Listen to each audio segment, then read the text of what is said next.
na ci kër diw nangam sangam jàpp gi nga koy jàpp wala tëj gi nga koy tëj kat mën na provoquer waat beneen mal dans sa famille dans la société kon kat je vous demande de procéder à une application extrêmement bienveillante de la loi pénale donc la justice en tout cas peut prendre en considération parfois ce n'est pas une obligation parfois la justice peut prendre en considération certains paramètres de la société. oui mais intégrer loolu noonu. dans mais bu dee ni justice dafa aligné wu ci li nga xam te ne moom mooy vision autorité yi soog a ñëw mooy dañu taxaw temm ngir xeex mbirum sàcc deniers publics yi xeex lépp lu aju ci wàllu corruption ak yu ni mel su dee ni taxawaay bi mooy loolu xanaa kay daañu am justice boo xam te ne xëy na du.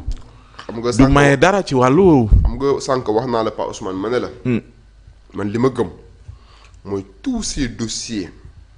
toute cette actualité judiciaire débordante bi nga xamante ne am na présentement parce que la justice sénégalaise présentement dafa am du pain sur la planche. Oui. parce que nous avons constaté une panoplie de dossiers yoo xamante ni ñu ngi koy instruire man li ma gëm mooy il est encore temps. oui il est encore grand temps même que la justice sénégalaise wan l'opinion nationale et internationale que c'est une justice forte qui n'est pas prête pour s'infléchir devant une quelconque pression que ce soit, devant une quelconque influence que ce soit, que ñu dem jusqu'au bout de leur logique et que toutes les personnes yi nga xamante ne ni dem nañ ba jàpp ne danoo jaawarle woon seen poste ak poste askan wi.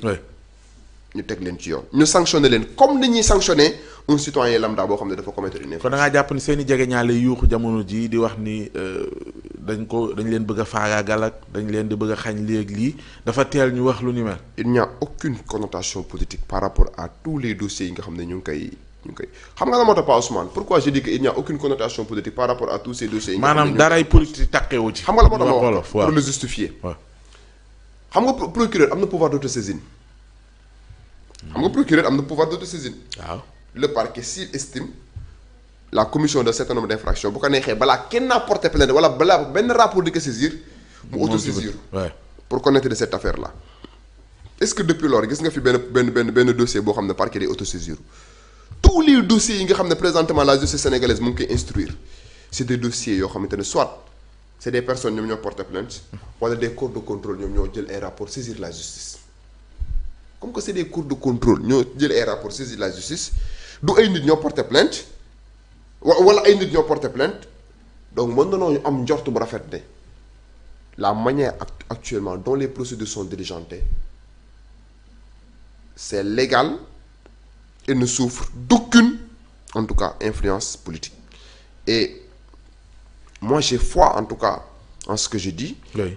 Et j'ai confiance en tout cas à la justice sénégalaise puisque nous avons de brillants magistrats qui exercent leur fonction avec brio, avec abnégation, avec beaucoup de probité. surtout ak changement yi intervenir dans la magistrature yi ñuy soog a am.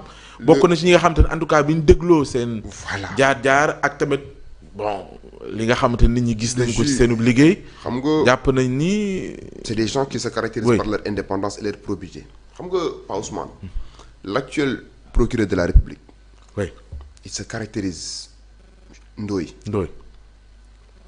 par son indépendance, par sa probité, mais surtout par sa capacité à enclencher des procédures sans prendre en considération la personne qui est en face.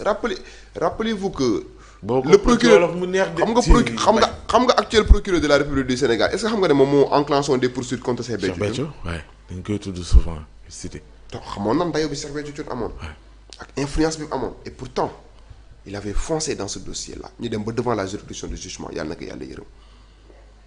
L'actuel procureur de la République il s'est toujours caractérisé par son indépendance du coup président Diomaye Faye mën a influencer man loolu laa gëm non l'actuel garde des Sceaux. oui. avant mi nekk garde des Sceaux il fut un brillant parquetier teigneux Ousmane Diagne. pourquoi je dis un parquetier teigneux parce que dal lay wax ñi nga xam dëgg sax que bokkoon na ci ñi nga xam ne ñoo gënoon a sonal Ablaye Wade le président Ablaye Wade ci ay dossier politique moom loo ko bëgg a def loo du ko def kooku nag tey jii nii moo nekk le garde des Sceaux. oui mais ci moom mi nga wax mu am ñaar yoo xamante ne sorti premier ministre ci la souvent opposition bi di langaamu bi ci jiitu mooy bi mu njëkkee wax ni moom garde des Sceaux mus na ko yónnee benn vidéo di xaar quelle est la conduite à tenir ci cas boobu mun na ko defal sa liggéey.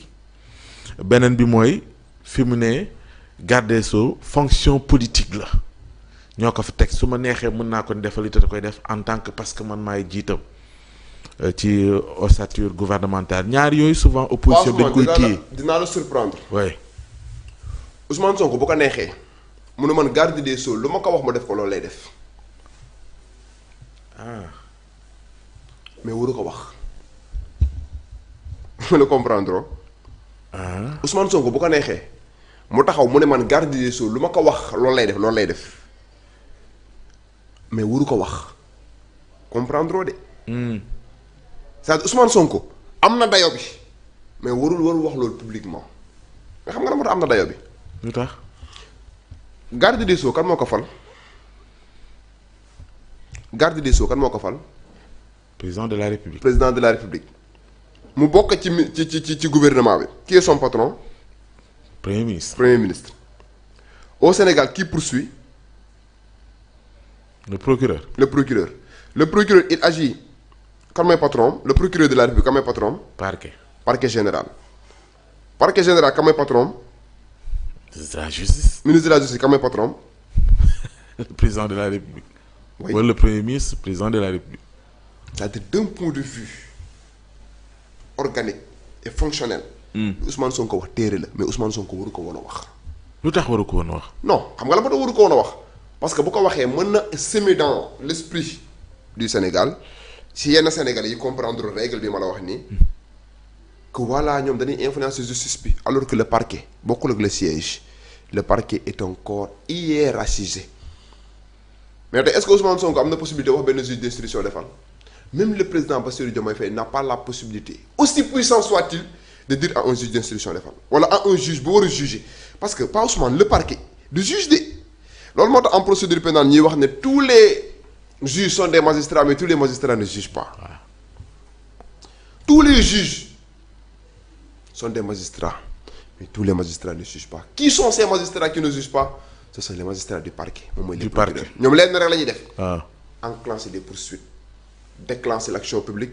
enclencher des poursuites. mais ki war a àtte ki nga xam ne moo am cëggal gu yëram mooy wax ci def na wala deful c'est un juge du siège kooku nag en vertu du principe de l'inamovibilité il ne reçoit d'ordre de personne ni du président de la République ni d'une quelconque autorité que ce soit donc bu boobaa bu Ousmane Sonko taxawee mu ne dans le cadre d'un meeting politique que Ousmane Diagne su ma ko waxee defal mu def wala kat parfois envoyé na ma benn dossier entre autres ñun juristes yi loolu jaaxaluñu parce que xam nañ ne le parquet c'est un corps hiérarchisé mais nag du point de vue de la transparence Ousmane Sonko mënoon na bañ a wax loolu noonu pour bañ a def ci xel opinion bi parce que opinion bi xam nga nan la ñuy déggee wax Ousmane Sonko xam nga man juriste man ni may déggee wax Ousmane Sonko du bokk ak opinion bi le profane parce que le profane danaan non justice bi justice Ousmane Sonko la alors que ki Ousmane Sonko di wax ne man naa ko jox ay ordre benn pan la c'est un pan de la justice mooy le ministre de la justice bi nga xamante ne nii moom ñenn rek la nekk seen patron mooy les procureurs mais les magistrats de siège ñoom du ministre de la justice du premier ministre du président de la République moo leen di jox ay ordre parce que dañoo am un principe boo xam ne moom moo leen di ko jox mooy le principe de l'inamovibilité ils ne peuvent même pas être déplacés sans leur consentement